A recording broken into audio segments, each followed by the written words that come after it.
aviso que este es un cuento de miedo. Trata de un pueblo de un ogronte y una nena. El ogronte no tenía nombre, pero la nena sí. Algunos la llamaban Irenita y yo la llamo a mi modo Irulana. Conviene empezar por el ogronte, porque es lo más grande, lo más peludo y lo más peligroso de esta historia. No todos los pueblos tienen ogrontes, pero algunos tienen, y este tenía. Cuando se terminaba la tarde y el sol se ponía rojo, porque en los cuentos también se ponen rojos los soles, la cabeza peluda del ogronte brillaba como la melena de un león inmenso. La gente del pueblo sentía mucho miedo. La gente en el cuento se despertaba a la mañana, pensaba, ¿cómo habrá amanecido el ogronte hoy? Era muy importante saber cómo había amanecido el ogronte. Por ejemplo, si el ogronte estaba resfriado, había que reforzar las puertas y ventanas para que no se abrieran de golpe con los estornudos, y no se podía sacar a pasear los perros demasiado chiquititos porque podían rodar calle abajo y volarse hasta la orilla del río. En cambio, si el ogronte se ponía a picar cebolla, las cebollas crudas y las nubes del amanecer bien cocidas son las comidas preferidas de la mayor parte de los ogrontes. Había que salir con botas y hasta con botes llegando el caso. Si estaba contento y carcajeaba, había que guardar los floreros en los roperos para que no se cayeran al suelo con los temblores. Si se ponía a cantar, tenía que poner trapos en los espejos. Y si se enojaba, bueno, todos se cuidaban mucho para que no se enojase. Siempre le decían, buenos días, señor ogronte, y buenas noches, señor ogronte, con muchísimo respeto. Y todas las tardes iban al pie de la montaña y le dejaban canastos repletos de cebollas, vacas muy gordas y flores de colores raros. Y le hacían una gran torta para el día de su cumpleaños. Y le cantaban canciones para que se durmiese. Todo para que no se enojase, pero igual un día el ogronte se enojó. Se enojó porque sí, vaya uno a saber por qué se enojan los ogrontes.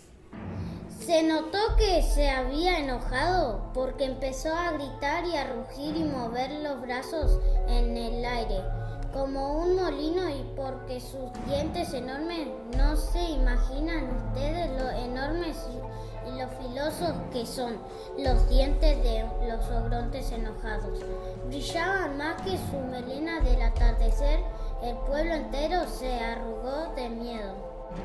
De miedo que lo comieran, porque ya se sabe que los ogrontes, cuando se enojan, se comen pueblos enteros, con sus casas, sus personas, sus calles y sus kioscos, y sus perros y las petunias de jardines, y sus tarros de galletita y sus boletos capicúa, y sus estaciones con trenes y todo. La gente salió corriendo, algunos iban con las orejas tapadas. Taparse las orejas no protegía del enojo del ogronte, pero al menos ayudaba a que sus rugidos molestasen menos. Pero yo dije al principio que este era el cuento de un pueblo, de un ogronte y de una nena. Ahí está la nena, ¿la ven? Es esa de rulitos en la cabeza, Irulana. Es la única que no corrió. A mí no me pregunten, ¿por qué no corrió Irulana? Vaya uno a saber por qué no salen corriendo las irulanas cuando vienen los ogrontes. Los que contamos los cuentos, pues no tenemos por qué saber todo. Yo lo único que sé es que Irulana no corrió, sino que se sentó y a esperar en un manquí. Tal vez era muy valiente, o tal vez era un poco chiquita, o tal vez estaba demasiado cansada. Se sentó en un banquito verde, en una calle vacía. Todas las calles están vacías en ese pueblo. Cuando se terminó la tarde y el sol se puso rojo, la cabeza peluda del ogronte brilló más que nunca. Los dientes brillaron más todavía y rugidos enormes sacudieron el piso. Irulana tuvo miedo y más miedo tuvo cuando vio que el ogronte se empezaba a mover. Ahora viene y se come al pueblo, pensó Irulana, y efectivamente, no se olviden de que yo avisé que este era un cuento de miedo.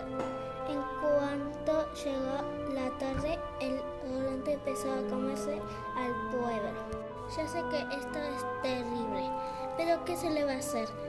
Así son los ogrontes. Empezó por el ferrocarril, enroscaba las vías en un dedo y después las sorbía como si fueran tallarines.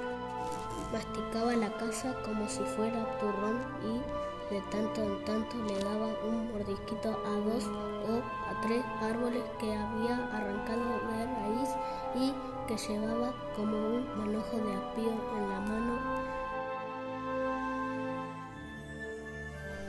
Fue haciendo arrolladitos con las calles y se las masticó despacito. La plaza la dobló en 4 como un panqueque y se la comió con gusto. Seguramente era dulce. Si alguna petunia se les escapaba de la boca, la empujaba con el dedo hacia adentro y comió, se lo comió todo. Tengan en cuenta que los ogrontes son muy grandes y este era un pueblo chico. Bueno, ahora el que sea chico es el cuento, porque empezó con un pueblo, una nena y un ogronte, y ahora ya no hay más pueblo, no hay nada más que una nena y un ogronte, y nada, pero nada más. Nada de nada, ni un arbolito, ni una petunia, ni un vestidito de muñeca, ni un colador de té, ni una bolilla, ni una pelusa de bolsillo, nada más que Irulana su vaquito y un ogronte enorme que, aunque ustedes no lo vean, porque el dibujo se termina antes, está bostezando. Porque a ese ogronte, siempre que se comía un pueblo entero, le venía el sueño. Pero Irulana no sabe que el ogronte bostezaba. Tiene tanto miedo que cerró los ojos.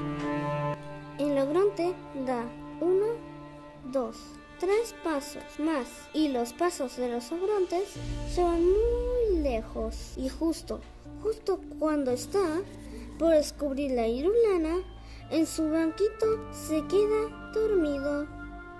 Acá en esta página está todo un poco movido, porque el ogronte se quedó dormido de golpe y cayó al suelo haciendo mucho ruido. Ahí fue cuando Irulana abrió los ojos y lo vio.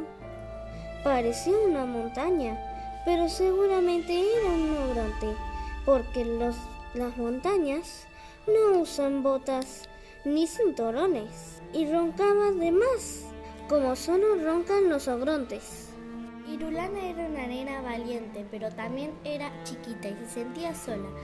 Cualquiera se sentiría solo en el lugar de Irulana. No tenía nada en el mundo, nada más que un ogronte dormido y un banquito verde. Y eso no es nada, es muy poquito. Sobre todo cuando el aire se pone negro, se viene la noche oscura, pero oscurísima. La luna no había salido todavía y las estrellas estaban demasiado lejos. Esta página de acá está toda oscura y vacía. Así de oscuro y de vacío estaba el mundo. Entonces Irulana se puso de pie en su banquito, que como estaba tan negro, todo ni siquiera era un banquito verde. Gritó bien, pero bien fuerte, lo más fuerte que pudo gritar: ¡Irulana! Eso gritó una sola vez, y aunque Irulana tenía una voz chiquita, el nombre resonó muy fuerte en el medio del oscuro. Y el hombre creció y creció. La I, por ejemplo, tan flaquita que se parecía, se estiró muchísimo, no se quebró, porque era una I muy fuerte y se convirtió en un hilo largo y fino, que se rascó alrededor del ogronte, de la cabeza del ogronte, de los pies del ogronte, de las manos del ogronte, de la panza inmensa donde estaba todo el pueblo. y la R se quedó sola en el aire rugiendo de rabia, porque las R rugen muy bien y mejor que nadie, y la U se hundió en la tierra y cavó un pozo profundo, el más profundo del mundo. Y entonces la R, que rugía como una mariposa furiosa, hizo rodar al volante hasta el fondo de la tierra. En una de esas ustedes pueden caer, no puede ser, y se ríen y dicen que una palabra no puede hacer esas cosas.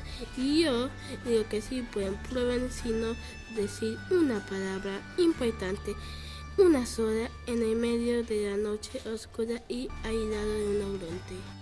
La lana de Irulana se hizo un ovillo redondo y voló al cielo para tejer una luna. Hizo bien porque entre una lana y una luna no hay tanta diferencia. Entonces la noche se iluminó. Aquí está toda iluminada, ahora sí se puede ver bien lo que pasa en este cuento. Hay un ogronte enterrado en un pozo muy profundo, tan profundo que casi ni se ve, lo ataron como un matambre. Y hay una nena chiquita que mira la luna llena desde arriba de un banquito. Parece que no hubiera nada más, pero si miran bien, allá lejos en el fondo de la hoja hay un montón de gente que vuelve.